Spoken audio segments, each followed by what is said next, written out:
Buenas tardes, bienvenidas y bienvenidos a una nueva actividad del Festival de Puerto de Ideas Valparaíso 2021, que se realiza gracias al apoyo de Colbún, Copeuch y el Ministerio de las Culturas, las Artes y el Patrimonio.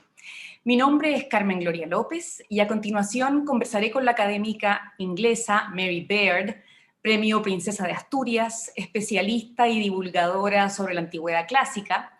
En esta oportunidad nos hablará sobre su último libro, Doce Césares, donde abordará las dimensiones del poder y su representación en la cultura y el arte a lo largo de la historia.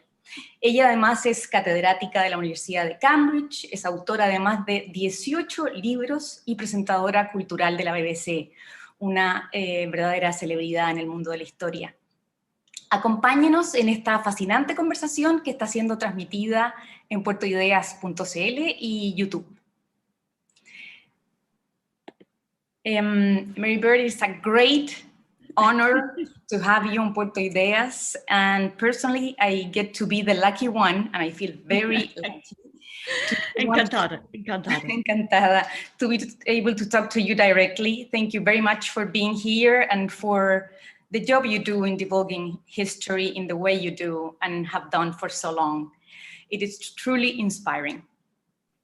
12 Caesars is a fascinating academic and kind of a detective work, I would say, on how Roman emperors have been represented in the ancient world, but mainly from the 16th century onward, even until today. And I must say, this book, and I have to say this, is really a must-have object. It's extremely handsome. It has more than 150 illustrations. And this is one of those cases where I think the ebook will miss half the fun, unfortunately. It'll be good anyways, but it's very, very beautiful book. Let's start with the title. For those of us who are not expert classicists, I think it's very interesting. Why 12 Caesars? Who is this team? Yeah. The title comes from really the first 12 Roman emperors, starting with Julius Caesar, who was a sort of emperor, who was assassinated in 44 BC, and ending with Domician, who was assassinated in 96 AD, about 150 years later. And I concentrate on those. I mean, I don't entirely restrict myself only to those Roman emperors, but they are the kind of big group. And they became the kind of sort of standout group of emperors because a man called Suetonius, who was a civil servant in the early 2nd century AD, wrote a biography of each one. He started with Julius Caesar and he went through and he finished with Domitian. And he partly made them the kind of familiar characters, but also the sort of exciting, gossipy characters that they now are, because he told almost all the stories that we now associate with the sort of naughty side of Roman emperors come from Suetonius's biography. The story of what Tiberius did in the swimming pool, or you can read my book and find that out, or Domitian, who tortured flies with his pen nib. All those kind of little anecdotes that have gone down in history, almost all of them come from Suetonius. And what's interesting, though, is that in the Roman world, nobody would have thought to do a series of portrait busts or paintings of each of those 12 Caesars. They were there in Suetonius as a group, but they were never kind of reconstructed. And one of the main things that happens in the kind of history of the ancient world in the Renaissance, when Suetonius is himself as a text is being recovered, you get this kind of canonical group of the 12 Caesars, and you get 12 portrait busts lined up or 12 paintings lined up, and they become the kind of the way of seeing Roman emperors, and they become the ones that you know about. Of course, there are others. There's Marcus Aurelius and there's Hadrian, some other famous ones. But as a group, these are the ones I'm mostly talking about, and they're the familiar ones. We know, and in your book, you say that Romans were not the first to raise sculptures and paint portraits, but their influence in the representation of power, also on who belongs to the world of power, seems to have been more pervasive and enduring than any other of the ancient cultures in that sense. Could you talk about us, and I know you're doing the book, about why the Romans imposed their standard on this? That in the West, that is true. That the tradition, our tradition of portraits of usually, not entirely, but usually men in power, go back to the Roman emperors.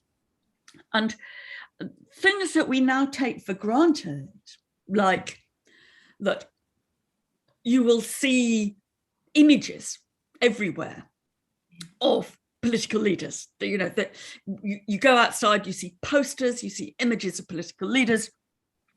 And, you know, in the UK, you know, you see the image of the Queen is on the coinage, right? You know, and it just seems so sort of obvious. And yet it was really invented by the Romans, by Julius Caesar and his major successor, Augustus, as a way of absolutely stamping their brand on the Roman world. You know, that up to that point, Rome had been a sort of democracy. Julius Caesar basically institutes one-man rule, dictatorship at Rome. And with that, he invents the idea of image spread. You know, he would have been very at home in the world of social media, I think, because his image gets everywhere. And he is the first living person in Rome to put his head on the coinage. Right? So it's now you can find a few isolated precedents in earlier parts of the Greek world. It's not totally new, but the package of literally thousands of portraits being disseminated over the Roman world so that people who had never seen the emperor in real life would see him in marble or in bronze or in paint. That was a really, really radical innovation. And it's an innovation to which we inherit, and we think of it as natural. It wasn't natural at all. It was an invention. Do you see somehow they had this self-knowledge or self-consciousness of being like the founders? It seems to me like we see like the origin of political propaganda here. Yes, we do. Does this converse with Augustus commissioning Virgilio to write a poem like the Odyssey? No. Is it? What? Well, other big political leaders in the ancient world had been very happy to have poems written for them, and no doubt paid poets to write poems for them. But there is something which comes absolutely together at this point. You know, you've got the court poets, you've got portrait busts spread all over the world, the Roman world. And one of the mysteries, actually, is how that idea was generated, how it was formed. And we literally don't know. I mean, you kind of have all sorts of, strange fantasies that, One evening at dinner, Augustus said, "Do you know what would be a great idea? I think my portrait, let's dominate people this way." Huh? That's right, and what is very odd is that we know quite a lot about the internal workings of the Roman palace. We've got quite a lot of evidence about the cleaners and the secretaries, and we have nothing about the propaganda department. We can't see this anywhere. We don't know. We do know that Virgil wrote the Aeneid, but we don't know who made all these busts of Roman emperors. We don't have a single artist's name. But we have an idea that this was a up to down policy, right? This is not like a popular expression of love for the emperor.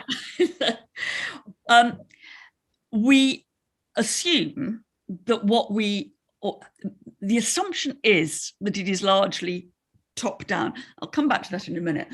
We assume that because the sculptures that you find of the Roman emperor in all different parts of the Roman Empire are very, very similar.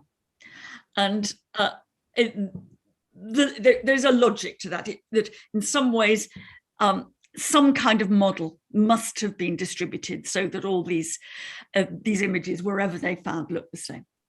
So there certainly is a very strong element of top down. I think we probably overlook the less official images, because the less official images aren't going to be quite like that.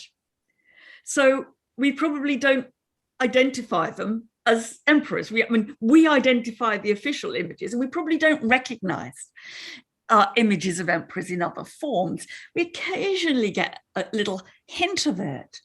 For example, there are little kind of cookie molds, biscuit molds, found in various parts of the Roman world, and they do appear to show images of the emperor on the biscuit mold, on the cookie mold, so that we have to imagine, people eating the emperor, in their biscuits, just like, we still do. You can go to museums in the UK and you can buy chocolate coins with an image of the Roman emperor in the middle, and it's wonderfully similar. Yeah. And we have reference to a lot of paintings of the emperor, and they don't survive. And the one big artistic medium of the ancient world that doesn't survive is painting. We kind of think, it's easy to get the impression the Romans didn't do painting. Well, they did loads and loads of painting, but almost none of it survives. And my suspicion there is you get a much bigger variety of Why do you think, because Roman Republic years also had some art, the expression from L'Aringatore or the death masks that the elite did for burial purposes, that were kind of more realistic, somehow less Greek, maybe, idealized. I don't know. Why the tradition that we inherit is more strong, the one from the imperial years, than the one from the Republican years of Rome? I think in some ways those two traditions go on side by side in Rome. Okay. You have a very apparently realistic tradition of particularly men, there are some women, sculpted as if they are old, wrinkles, sunken cheeks, spots, warts, etc. And people assume those are realistic because they look so horrible. Actually, we think the only reason that you would have had yourself represented like that is because that's what you look like. Yeah.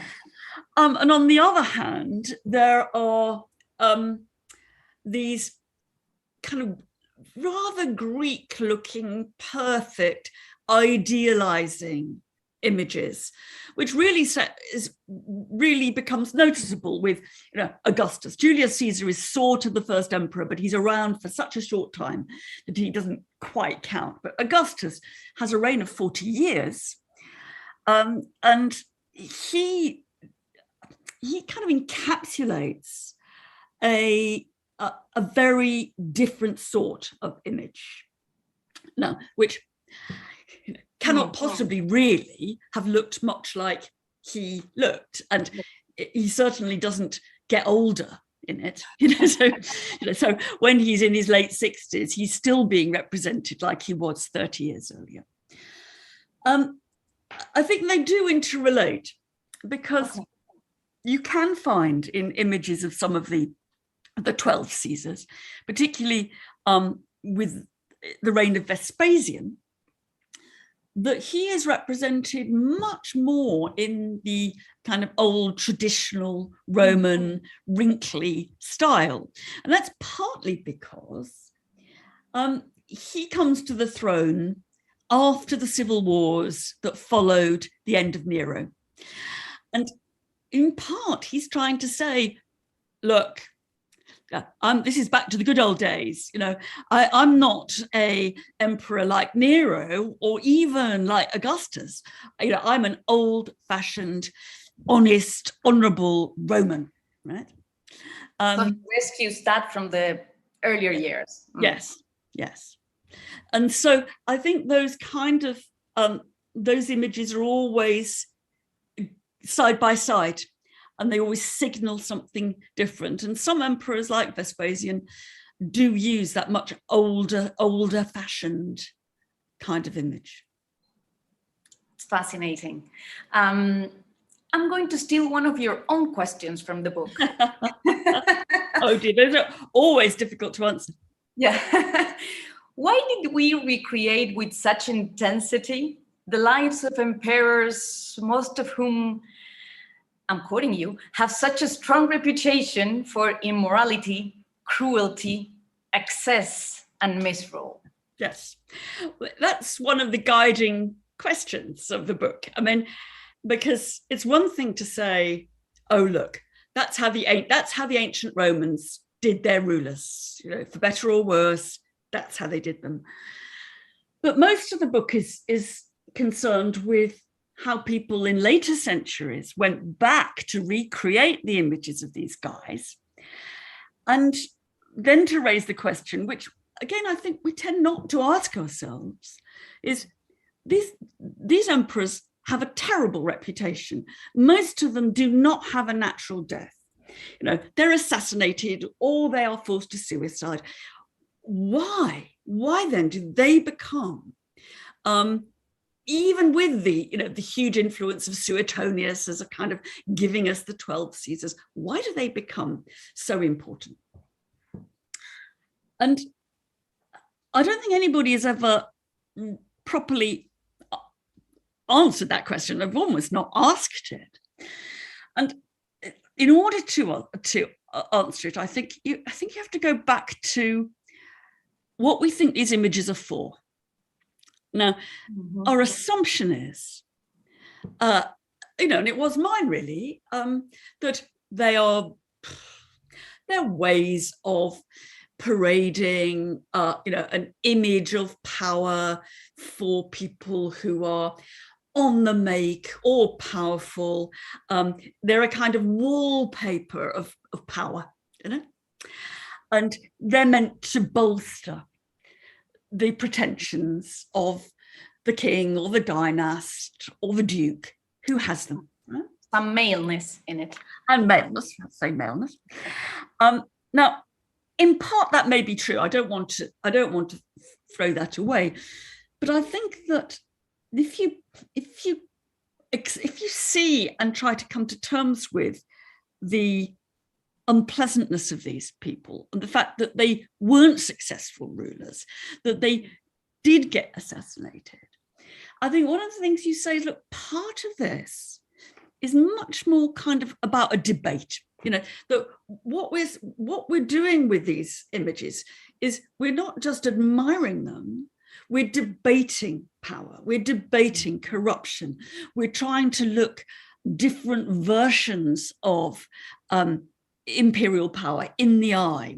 And so it's much more kind of, there's a critical engagement between the viewer and the sculptor, much more than just saying, oh, great. So I think you have to say admiration is only one part of this. Mm-hmm. You know, I think kings are looking at corrupt monarchs, and they're thinking about corruption, you know, and kings need to think about corruption. Dukes need to think about corruption. And when we buy them, when, you know, down the food chain, when more ordinary people go and buy cheap images of these, they're also thinking about what those in power are really like. Place or the way you don't want to go, maybe. Or where you don't want to go. Yes. Yeah, right. Since the invention of photography and the influence of images in our narrative culture, it's mainly through film and YouTube, television, you know, visual forms. They tell us every day who is important, what important people look like. They can even, I think, install dreams in our head or not install them. Have we departed from that concept of power that this set of 12 men set in our culture? Or do you think our new formats are just replicating some way this old narrative? I mean, I think we have wider range of options. You know, the Romans would have loved film. You know, oh, yeah. They would have had such fun with film. But we've got a wider range of options. And I think that to some extent, since the middle of the 19th century, we've moved away a bit, you know, so that, for example, up to the 19th century, it was certainly common in the UK and other parts of Europe, I think, to display images of men of power, actually dressed in a toga or dressed in Roman armor. You actually dressed up your men of power in Roman dress. And we don't do that anymore. We think that looks very silly. You know, I have a photograph in the book, actually, of the American president, Franklin D. Roosevelt, and he was having a toga party for his birthday.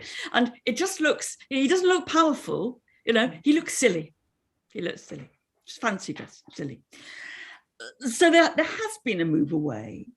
But I think that in some senses, we are still the inheritors of that image of the man looking forward, slightly austere. Now he's dressed in a jacket or a suit.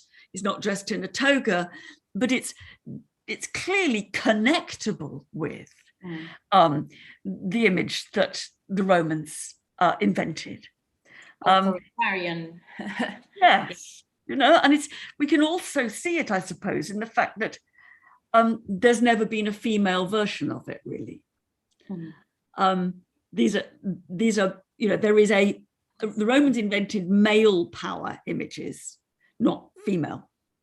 Yeah, let's go to the females that you mentioned in one of the chapters of your books. They're no empresses, and we know that, but they're mothers, and as you mentioned there, they have a role in the imperial years because they're so close to the ear of the emperor, right? When they rarely appear, because in percentage they're very minority, how are they depicted, the women of these years, and how we saw them later on?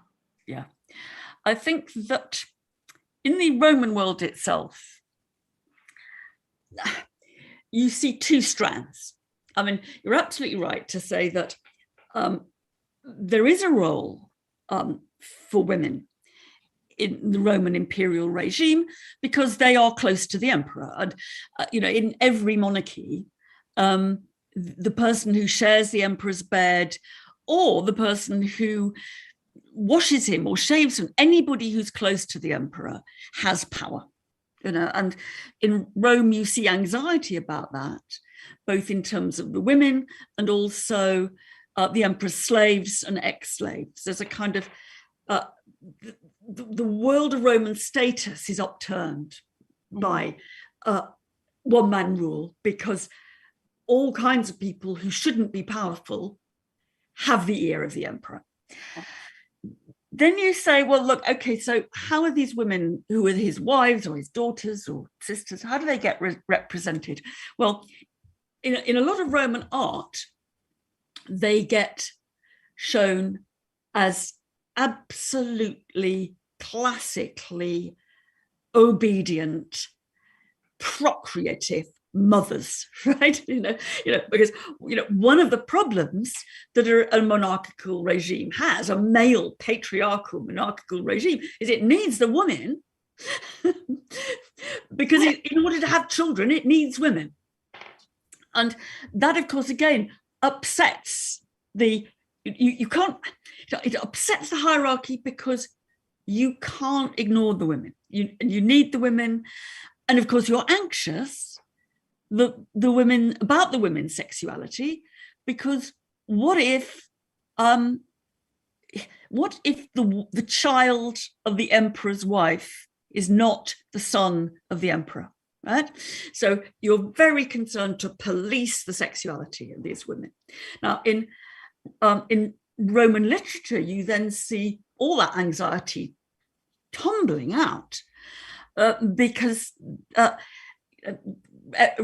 empresses, they're not empresses in inverted commas, there's no position of empress, but the emperor's wife or the emperor's children are always being represented as if they are sleeping around, they're unfaithful, they're scheming. Livia, Augustus's wife, is supposed to have poisoned everybody in order to get her son on the throne. Messalina, the wife of the emperor Claudius, in literature is supposed to have challenged the prostitutes of Rome to a competition to see how many people they could sleep with in a night, and Messalina wins. And so you get this kind of this dual image of them being controlled, represented as always with children, fecundity, but also then the other side of that is they're dangerous, they're rampant, they're sexually uncontrolled. It isn't. We definitely have inherited that mother or witch. It is the mother and the whore. It is the mother and the whore.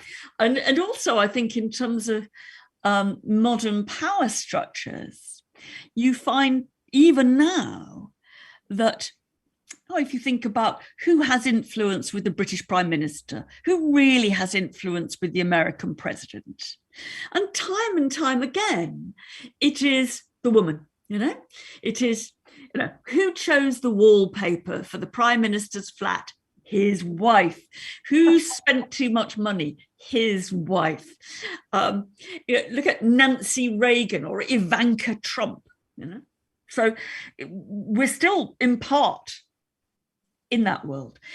I think it gets more interesting, actually more varied, when you see later artists try to recapture those women, because some of it is very much in that tradition. There are some amazing paintings of Messalina in British art, and no doubt much more widely, where there she is going out for a night on the town, her breasts kind of oozing out of her dress, etc., an image of kind of lewd sort of sexuality. So there is some of that, but I think that quite a lot of artists try to turn that on its head, and you get a really interesting set of paintings where artists are looking at the women as victims. They're wondering about looking at the women, I suppose, as symbols of the utter corruption of the domestic world of the emperor. That where do you see the effect of a corrupt regime. Well, you see it on the women. The women become the victims of this. So Agrippina, for example, Nero's mother, who has one of those reputations that so many Roman empresses have. She was supposed to have controlled Nero, her son. She was supposed to have had an affair with him, an incestuous affair. But painters are often drawn to her end, because in the end Nero kills her. Nero wants to be rid of his mum and kills her. So you get paintings of Nero looking at the body of Agrippina. You see the dead Agrippina. Very graphic ones. Very, very graphically. You see in medieval art, there's it goes back to not an ancient story at all, but a medieval version. You see Nero actually cutting his mother open, having his mother dissected, because he wants to find out where he came from. And so you see there's a sort of this idea of, how do you deal with the woman who produces the emperor? And also, she asks for it to be stabbed in the womb, right? When she, in the ancient tradition, it's slightly more modest. When they come to get her, when Nero's assassins come to get her, she says, "Stab me, stab me in my womb." And that no doubt lies behind this medieval tradition where Nero then literally cuts her open to find the womb. I mean, it is, there are pictures in the book. It's quite a good idea we haven't got slides here, because they are really upsetting. Yeah, they're really upsetting. Were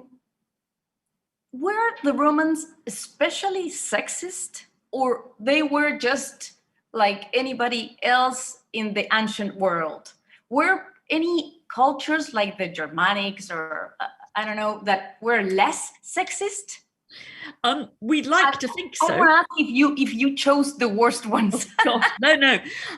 We would like to think so, and I'm not sure that people often try to find something. They say, "Oh, it was better in Sparta, or it was better in Germany, or somewhere." I think this is extremely unlikely. I think I'll exaggerate a bit, but all early cultures are sexist. Basically they depend on a patriarchy that depends on exploiting women and exploiting the bodies of women. I think, however, if you were to compare the ancient Romans with a little bit earlier, the ancient Athenians, the classical Athenians, you'd actually think that the Romans were a hell of a lot better. The life of a woman was an awful lot better in Rome. I mean, it was still awful, but it was better than in 5th century Athens in terms of some degree of legal rights, of the ability to inherit property, to own things. And if you go backwards a few hundred years from Julius Caesar and you go to Athens, a culture that we tend much more to admire than Roman culture, you would find women effectively elite women. Because these kind of restrictions always fall harder on the elite, because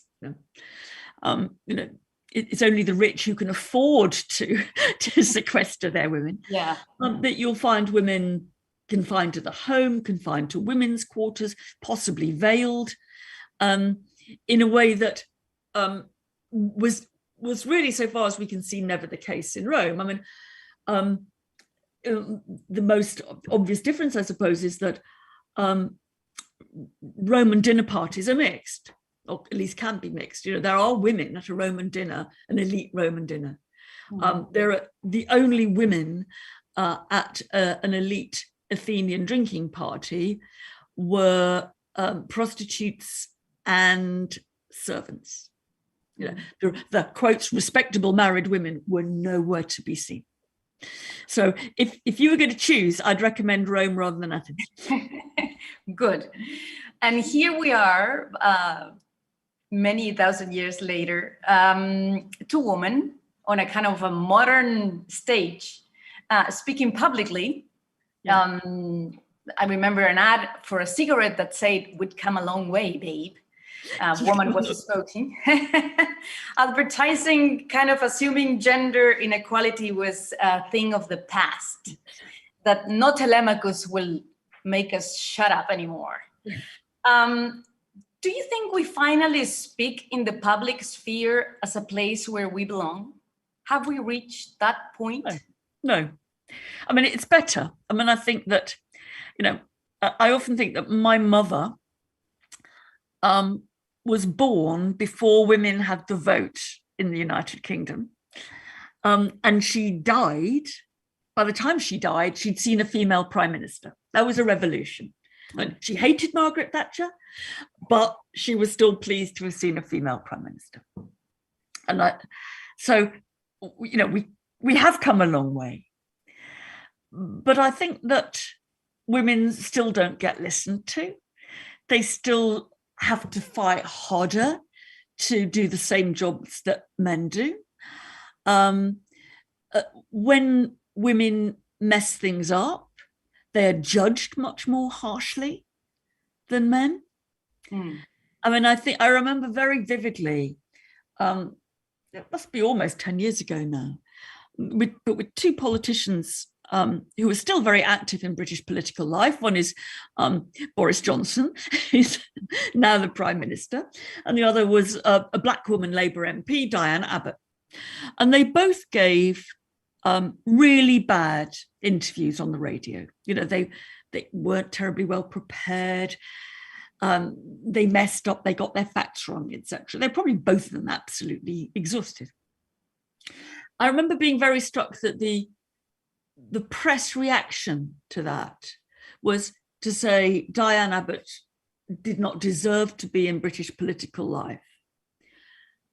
Boris Johnson was just treated as if he was a bit of a naughty boy, you know, and they said things like, "Oh, do your preparation better next time, Boris."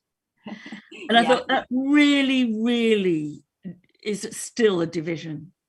Yeah. And, you know, you look at the way that women are presented, the way, and I've been. You experience that in Twitter too a lot, right? I think maybe if you say the same opinions behind a masculine avatar, calling you like they wouldn't attack the messenger. No, they wouldn't. As much as they do when one is a woman. That's right. No, that's right. It is, you know, so I have no doubt that there is, you know, there's still a big gap between women's chances in the public sphere and men's chances.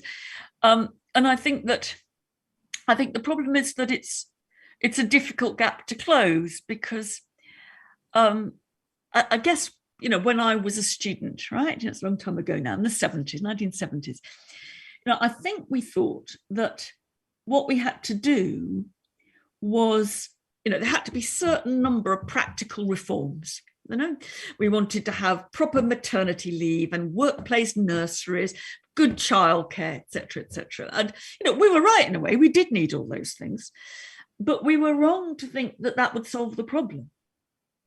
Because the problem, that was part of the problem. But the problem's in the head, more of the problems in the head, and it's harder to solve that.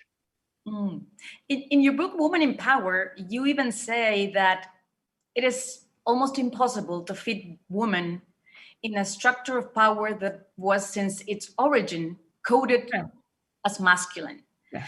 Suggesting that what we have to do is really change the structure itself instead of trying to fit in it. Do you really think or feel we have no chance in this structure of power? Look, I might be surprised. You know, I will certainly not live to see any of this, so I can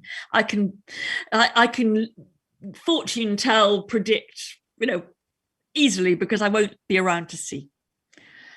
I think it might work. You know, it might.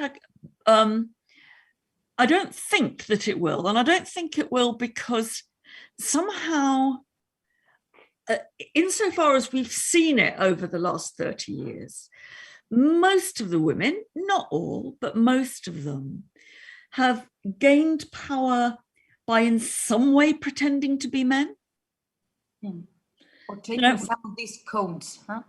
Yeah, they take, so, and Margaret Thatcher went on voice lessons so that she spoke more deeply, because people take deep voices, male voices, more seriously.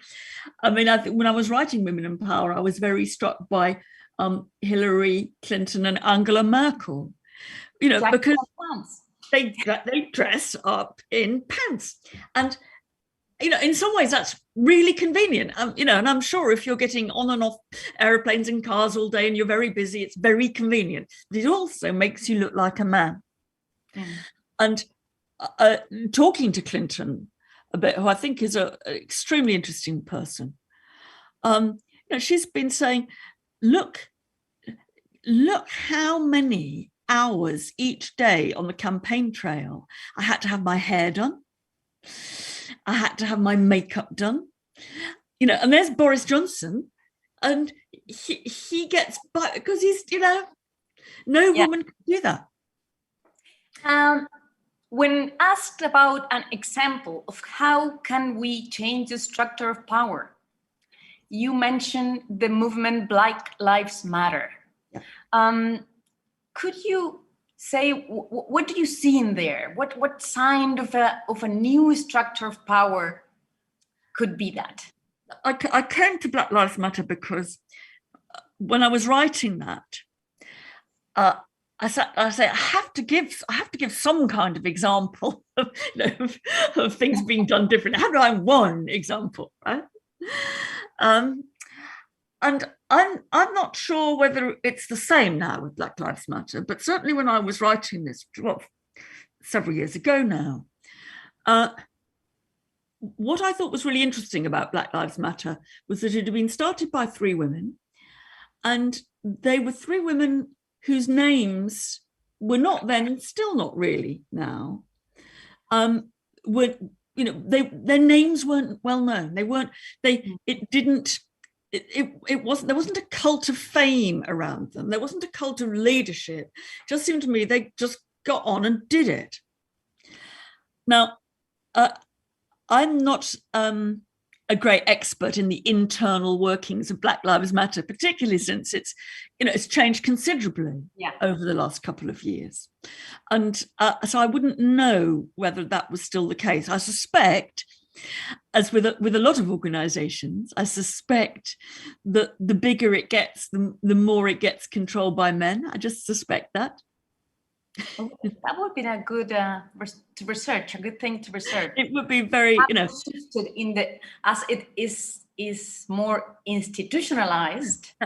Yeah. I mean, I think it's generally observable that the more women you find high up in any organization, the less significant that organization is. Right?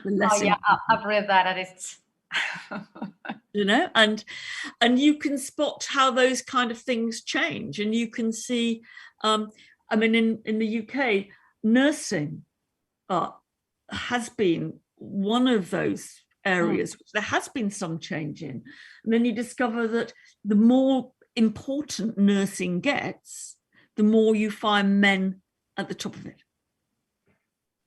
Wow. I don't want to be depressed.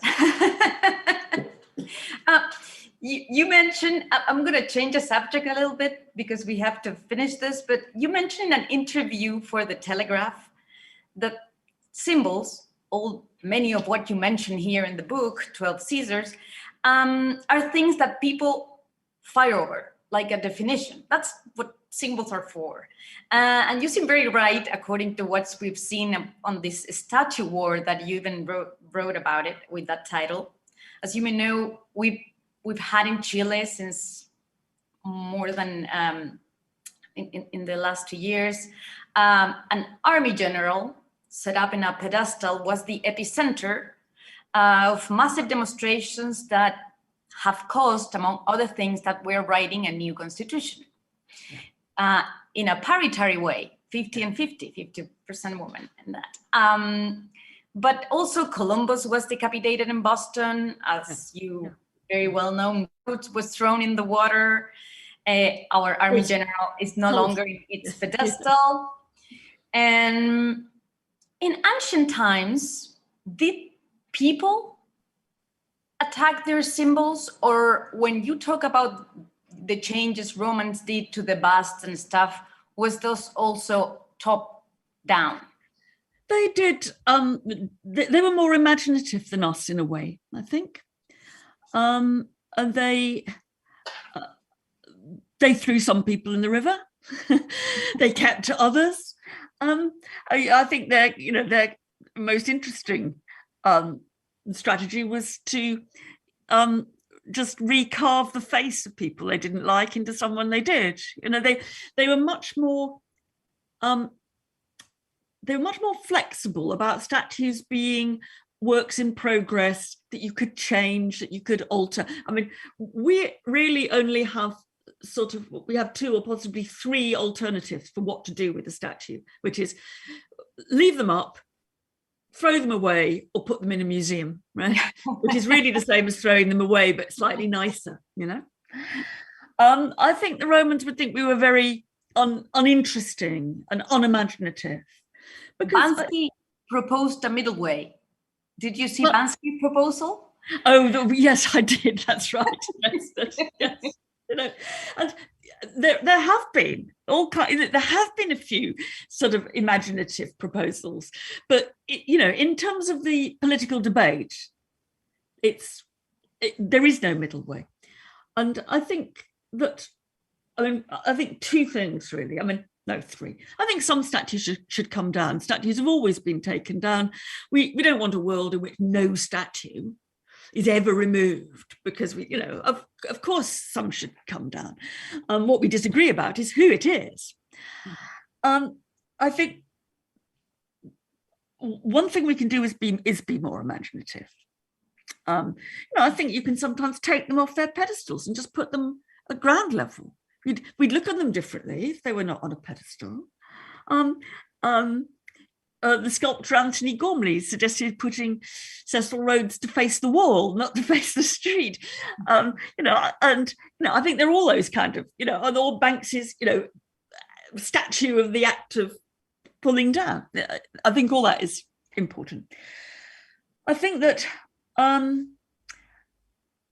also, though, and this is where, it was funny writing a book about statues, not only statues, but statues and paintings. At the time, all this was becoming much more debated. When I started writing the book 10 years ago, and statues weren't a big deal then, and by the time I finished, they were. But I thought, as we've already said, I think that I had to come to think much harder about what these images in marble or whatever, what they're for. And as I said, I think that they're not only about admiring them, they're about facing up to them, situating ourselves in relation to them, judging them. And I don't think we want a world in which the only people that we see around us are people we currently admire, right? In statues. I think for a start, you've got to think about which of our statues, which of our heroes are going to be toppled in 150 years. This is maybe they are not necessarily heroes, and they can be over there. And maybe we ought to be thinking much more about what we can get out of a debate with them. Now, in saying that, that's not to say I think they should all stay up. We haven't got room for them for a start. If we want some more, of course you get rid of some.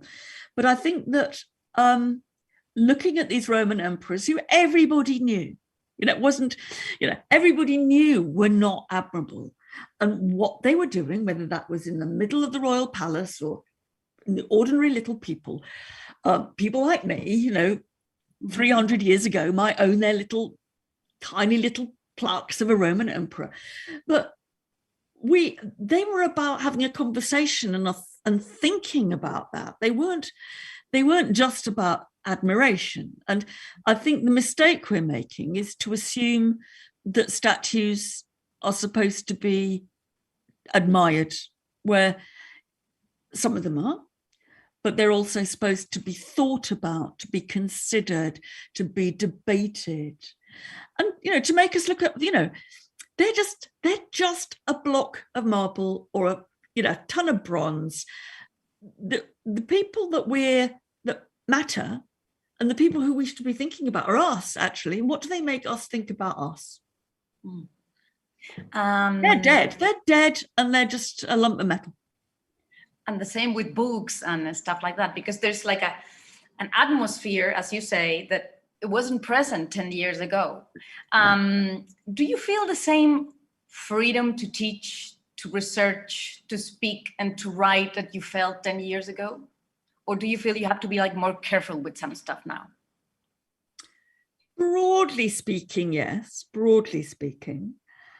I feel, at the same time, I feel I have to be more careful about how I put some things. That might be the right thing. That might be good. If you're going to talk about rape, maybe you ought to be a bit more careful about that. And about, now, the one thing that I would absolutely would be a sticking point for me is I'm not going to not talk about images of violence against women, ancient accounts of violence against women, or violence against men for that matter. But I think those are important to look at and to think about and to expose. We need to expose those things. We can't bring, we must not, we must look that the nastiness of bits of the past, we have to look it unflinchingly in the eye. I think it helps us so much to understand why we are where we are in many aspects, especially in gender issue. I mean, you say, oh, that's why. And you don't think it's biology, right? No. And there is a kind of sense in which there's a very narrow line between, if we look at, I'm thinking now about some paintings that have been recently controversial, Titian's mythological rape scenes, which he gets from the Roman poet Ovid. It's very hard to draw the line between somebody who's exposing male violence for what it is, or a painter who's celebrating male violence. And I think we need to talk about that. And we can't talk about it if we don't see the paintings. That said, when I was a student, we didn't call those rapes. We said, oh, these women in Titian or in Ovid or whatever, the women were being ravished, which has got a very positive connotation, right? And I think that, modern generations of students have been good in saying, no, look, come on, that's rape. Don't, and I think it's really important to face up to, but we mustn't be quiet about it. I want to respect your times, and I think we reached the hour, and I have so many questions I would like to ask you, but I know you're busy and talking about 12 Caesars with many countries and many media, I bet. So you must be also tired. Thank you so much. Well, thank you. And this is a wonderful festival, and I'm really, really delighted to have been a part of it. And it's great, and truly wonderful. I really hope one day we could have you here, not like this. Yes, real life. Show you the Andes and seeing you on a. Brilliant. That would be just brilliant. That would be brilliant. So. Thank you very much. Thank you for inviting me. It's been great to talk. Thank you. Thank you. And thank you for everyone who's listening to us. And I want to say muchas gracias por acompañarnos. Los queremos invitar a seguir disfrutando de las actividades del Festival de Puerto Ideas de Valparaíso 2021, que se desarrollarán hasta el 14 de noviembre. Thank you very much, Mary. Good luck with everything you're doing, and everybody. Adios. And it's also in Spanish.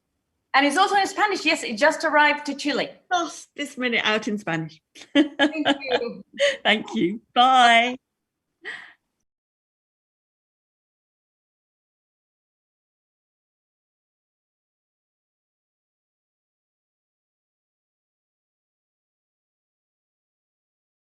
En Copeuch todos pueden ser socios. Y si a tu cooperativa le va bien, a ti también te va bien con tu remanente. Ya somos 1 millón de socios.